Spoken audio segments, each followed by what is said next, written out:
Défense, c'est un quartier qui a été le quartier le plus moderne de France à un moment.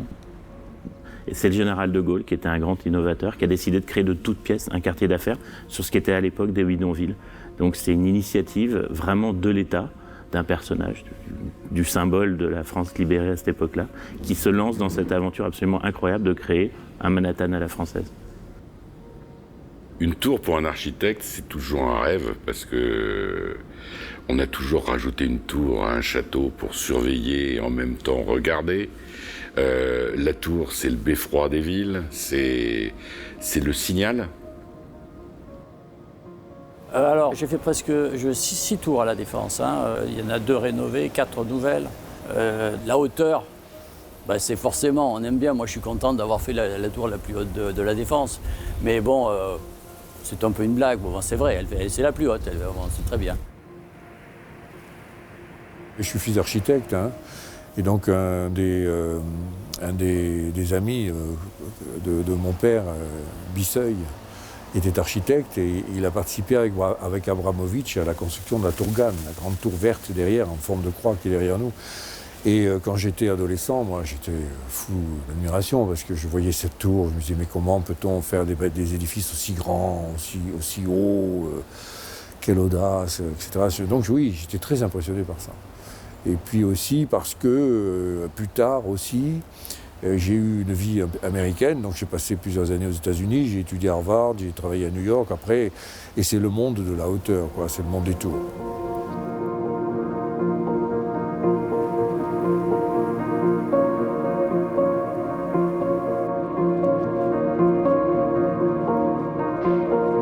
Alors bien sûr, le quartier d'affaires est une vitrine pour la France, mais le quartier d'affaires, il n'est pas forcément identifié en tant que tel quand on est à l'étranger, quand on est à Londres, quand on est à Singapour, quand on est à Tokyo. C'est Paris. C'est pas le quartier d'affaires de la Défense. C'est pas vrai. Ça n'existe pas. On est un arrondissement de Paris, l'arrondissement d'affaires, avec une verticalité. Simplement, c'est sa particularité. On a des tours, ce qui n'est pas le cas ailleurs dans Paris.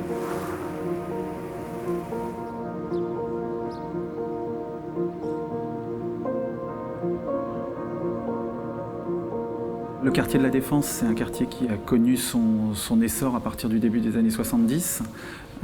Et donc, on pourrait avoir le sentiment d'un secteur un peu vieillissant. Mais en fait, l'aménageur a pris une initiative au milieu des années 2000, et D2 en est un des exemples, qui était de pouvoir donner la capacité aux investisseurs de rentabiliser la restructuration de leurs immeubles par la destruction d'immeubles anciens et de les remplacer par des tours neuves.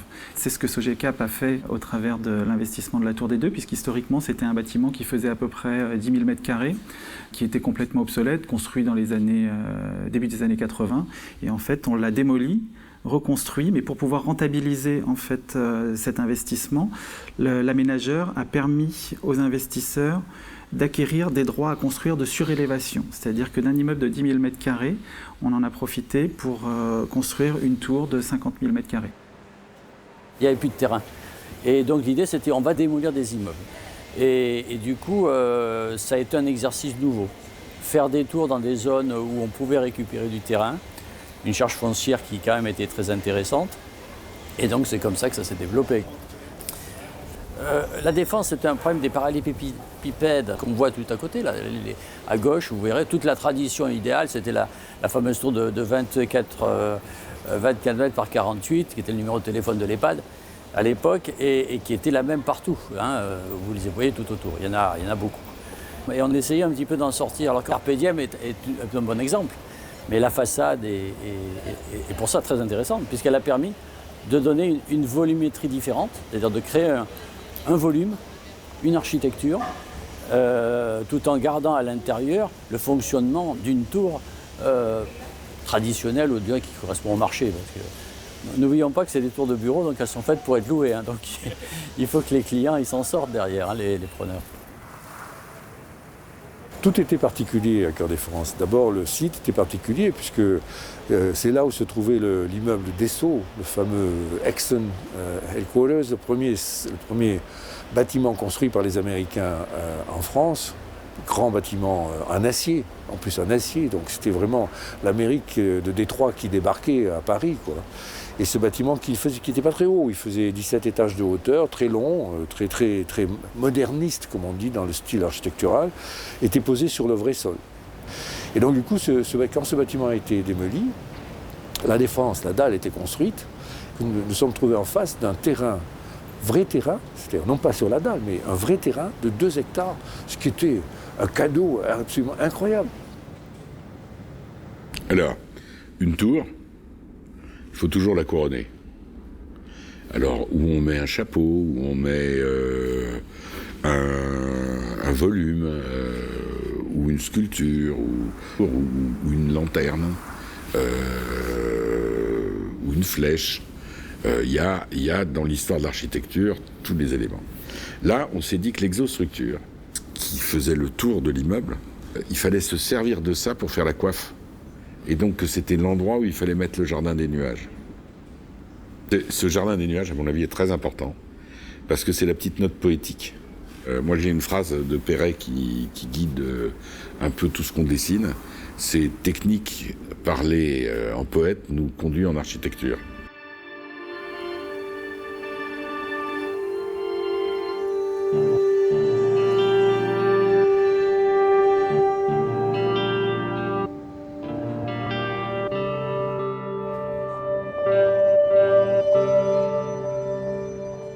Le problème, c'est que ça s'est densifié assez rapidement parce qu'il y a eu une demande énorme. Et du coup, évidemment, il y a eu cette recherche de mettre des tours. Quand on prend la tour EDF, elle est quand même assez proche des premières tours de la Défense. Ici, vous n'avez pas de règles d'urbanisme, c'est-à-dire vous êtes du point de vue de l'urbanisme dans ce qu'on appelle un PIG, un plan d'intérêt général, c'est-à-dire que tout est autorisé, sauf ce qui est interdit, et ce qui est interdit est tout à fait minimum. C'est-à-dire, par exemple, les fameuses règles d'ensoleillement que l'on applique traditionnellement en architecture, ici ne s'appliquent pas. Ici, vous pouvez rapprocher les bâtiments, quelle que soit leur hauteur, jusqu'à 8 mètres de distance les uns des autres. Et l'urbanisme ici, c'est l'urbanisme qui est généré par le bâtiment.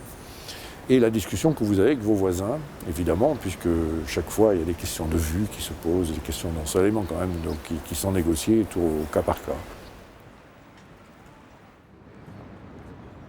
Pour des deux, le chemin qui nous a guidés, c'est comment venir s'insérer dans un tissu qui existait sans agresser nos voisins, d'où les formes courbes. Et ça a eu un phénomène incroyable qu'on n'avait pas maîtrisé, mais dont on s'est aperçu au cours de la construction, c'est que la tour, elle se réfléchit dans toutes les tours autour, et elle ne réfléchit pas les autres, de par sa forme. Donc elle existe encore un peu plus.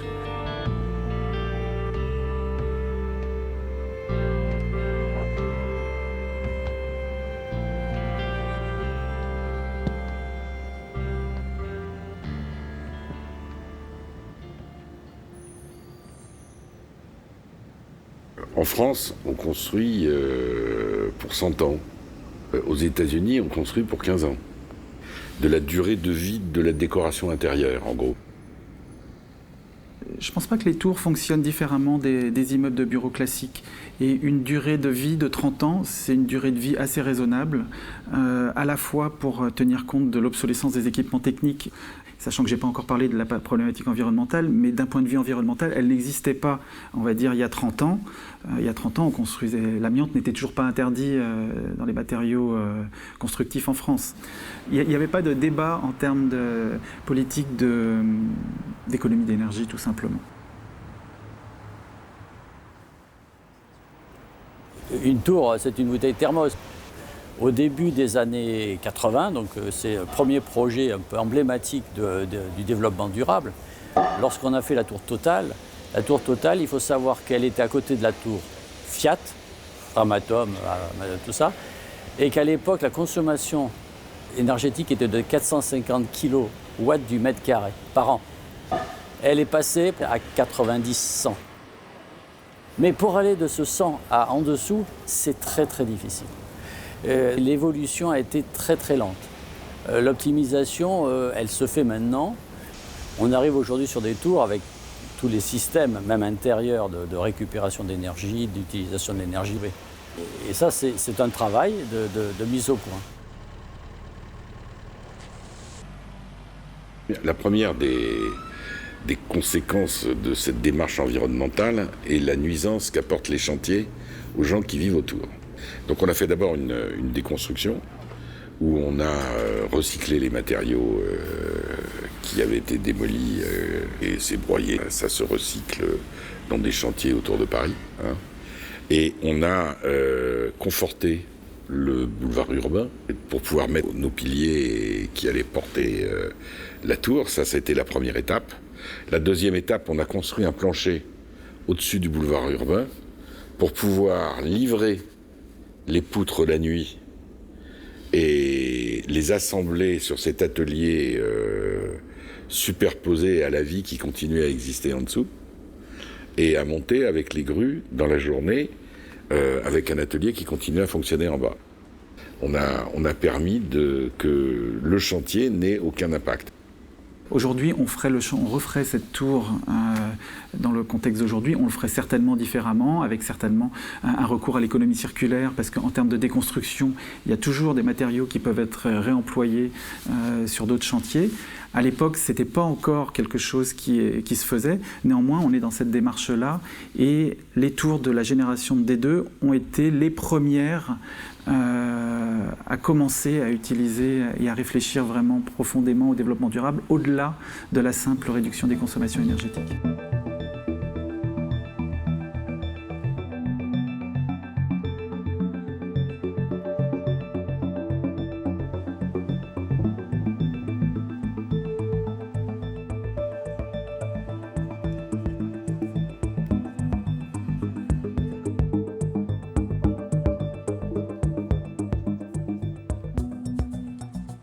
Aujourd'hui, les immeubles de bureaux, ce sont des lieux de vie.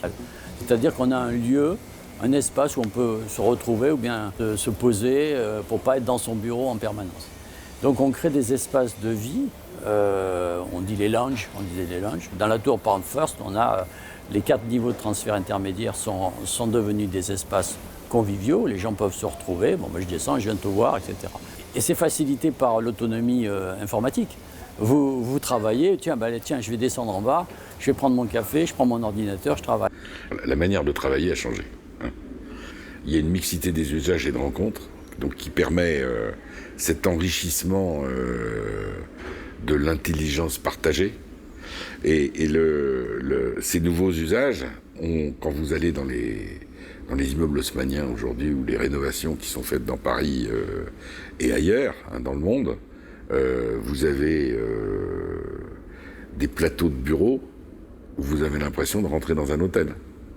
C'est-à-dire il y a un café, il y a un bar, il y a des canapés, il y a des lieux pour échanger, il y a une mixité de locaux où les meetings se font dans des lieux bien précis, avec du coworking qui vient se mettre en open space, et les éléments pour avoir ce côté attractif qui fait que les gens peuvent rester travailler plus longtemps. Hein, en même temps. Faut pas nier les choses, que le fait d'avoir ces grands espaces ouverts permet d'avoir plus de monde au mètre carré. Donc de rentabiliser mieux les espaces pour les entreprises. Et on rentre dans cette économie de la connaissance que l'on introduit dans l'architecture. Et ça, c'est un grand changement. En fait, quand vous êtes en concurrence au niveau mondial, parce que c'est notre cas maintenant sur la question des quartiers d'affaires, et que vous devez convaincre une entreprise de venir dans une tour, nos amis brokers qui font très bien leur travail se trouvent maintenant non plus face seulement au directeur immobilier, au directeur financier qui fait ses ratios, en disant pour rentrer dans une tour, ça doit me coûter tant aux salariés et pas plus. Maintenant, les brokers ont en face d'eux, et nous aussi, les DRH. Moi, je vais régulièrement dans les entreprises pour convaincre non plus le patron, non plus le directeur immo, mais le DRH et régulièrement les gens des syndicats que c'est chouette de venir travailler à la Défense. Depuis une dizaine d'années, en fait, l'immobilier a évolué au sein des entreprises. Ce n'est plus un simple outil d'utilisation des espaces de travail, c'est également un outil d'attractivité des talents. Certainement, cette dynamique a été impulsée par la nouvelle génération, mais c'est aujourd'hui, je pense, un phénomène intergénérationnel. Avoir un fitness, avoir un espace bien-être, faire rentrer des enseignes commerciales dans un immeuble privatif, en finalement transformant ce qu'on appelait traditionnellement une cafétéria par un Starbucks, en transformant la restauration rapide avec une enseigne commerciale qui s'appelle Bert's. On était dans cette dynamique de faire rentrer la ville, tout simplement, des enseignes commerciales dans des immeubles privatifs pour que les collaborateurs puissent, dans les espaces communs, se retrouver quasiment dans la vie de tous les jours et avoir une utilisation confortable de leurs espaces. C'est un quartier qui se met dans les pas des autres quartiers mondiaux d'affaires, notamment ceux qui se construisent maintenant. On est le 4e quartier d'affaires en termes d'attractivité au niveau mondial. On est excellent en matière de transport en commun, même si on peut polémiquer sur les heures de pointe. On est les meilleurs sur l'offre hôtelière. Sur un certain nombre de sujets, on est très fort. Mais on s'est vite aperçu que nos faiblesses, elles étaient sur la vie du quartier. Notre idée, elle est de rompre justement avec la division fonctionnaliste qui a été au cœur de la démarche de nos anciens, de créer ce quartier d'affaires. Il faut le transformer en un quartier à vivre. Et c'est là où on est en train de faire énormément d'efforts au niveau de l'établissement public pour amener une vie en dehors des heures de bureau.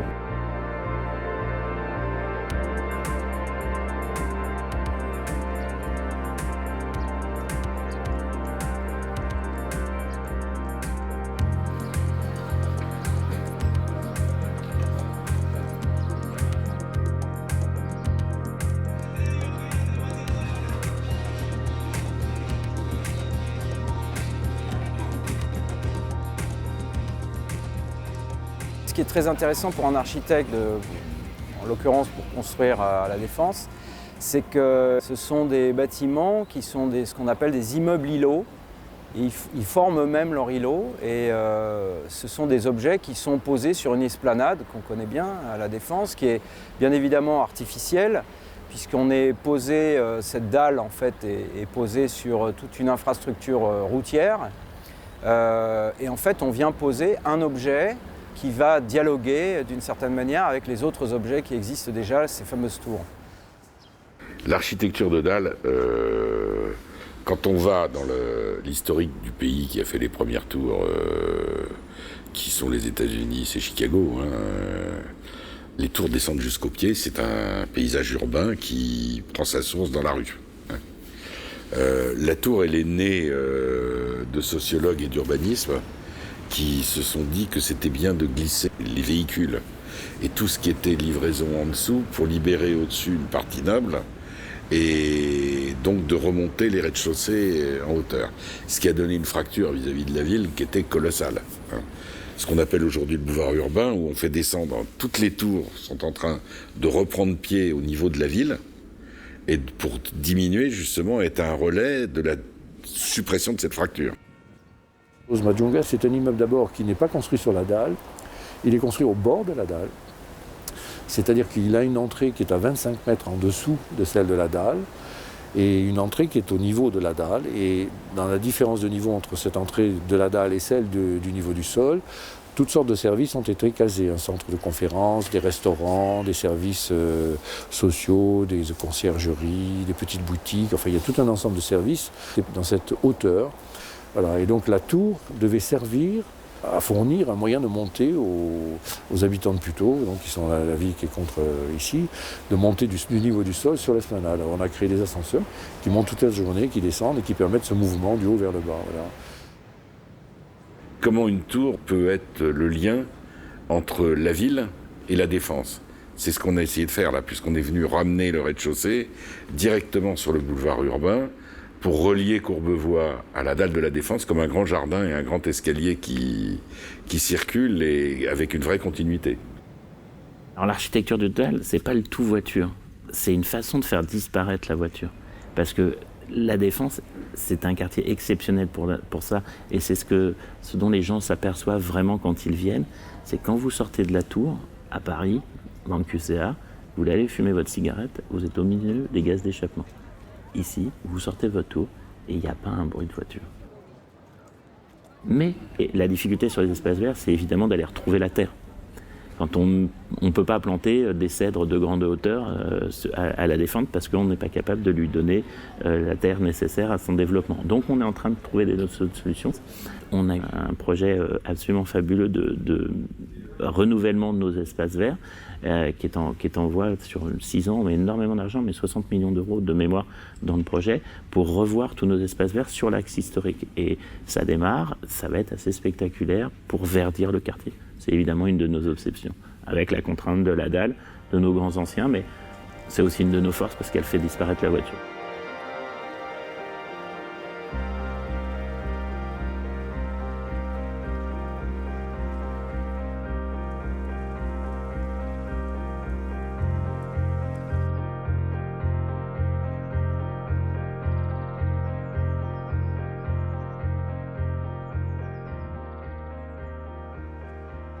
C'est vrai que c'est essentiellement des bureaux ici, mais je dirais que c'est une particularité française, puisque dans la plupart des pays du monde, les tours sont mixtes.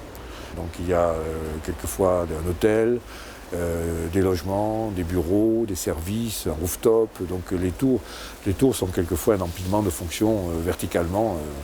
Et là, les dernières grandes tours qui viennent d'être construites, les plus grandes ont été construites en Asie, notamment à Shanghai, puisqu'on atteint maintenant plus de 600 mètres de hauteur.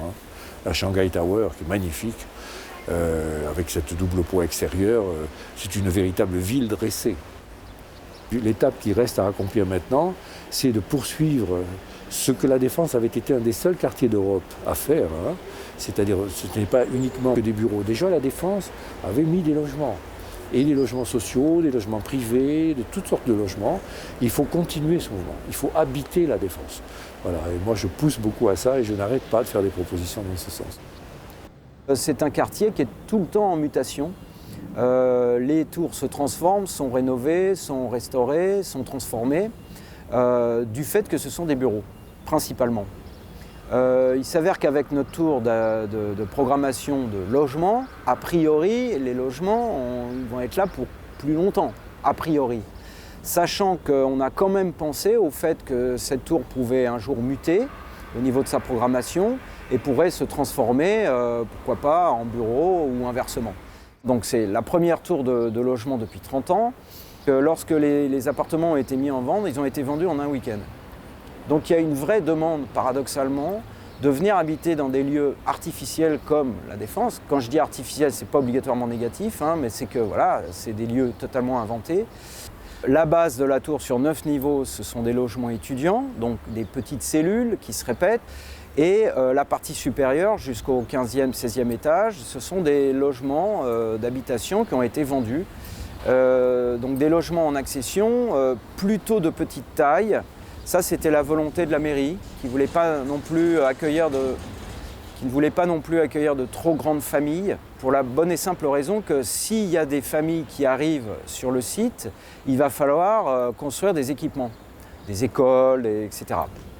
Il s'agissait plutôt d'accueillir des gens qui sont en transit sur le site, des travailleurs, donc plutôt des petits appartements. En fait, on a été, entre guillemets, victime, dans les années 50, d'une sorte d'idéologie fonctionnaliste qui a séparé les fonctions. Donc, il y avait des quartiers d'affaires, des quartiers d'habitation, des quartiers de vie, des quartiers de loisirs. Enfin bref, on trouvait, chacun devait trouver son petit besoin, mais pas autour de lui. Très clairement, les gens maintenant veulent tout trouver.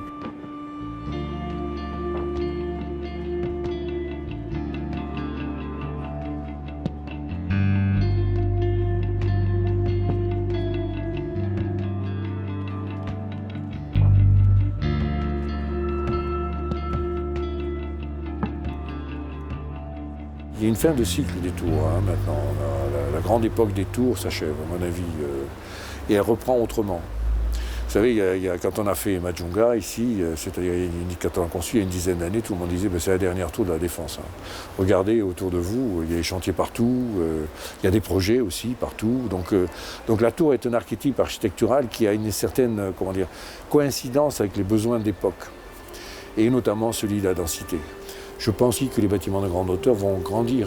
C'est-à-dire que, je vous ai parlé d'une tour à Shanghai de 600 mètres. Ici, quand on est à 200 mètres, on est au maximum. C'est-à-dire on est 3 fois plus bas. Et la pression foncière sur le quartier, c'est-à-dire que le coût du sol et le manque de disponibilité, parce que vous l'avez vu, les tours aujourd'hui sont quand même très rapprochées les unes des autres. Et donc fait que la seule réponse à l'augmentation de la quantité de personnes que l'on veut faire travailler dans ce quartier, c'est de monter encore plus haut. Donc on montera plus haut.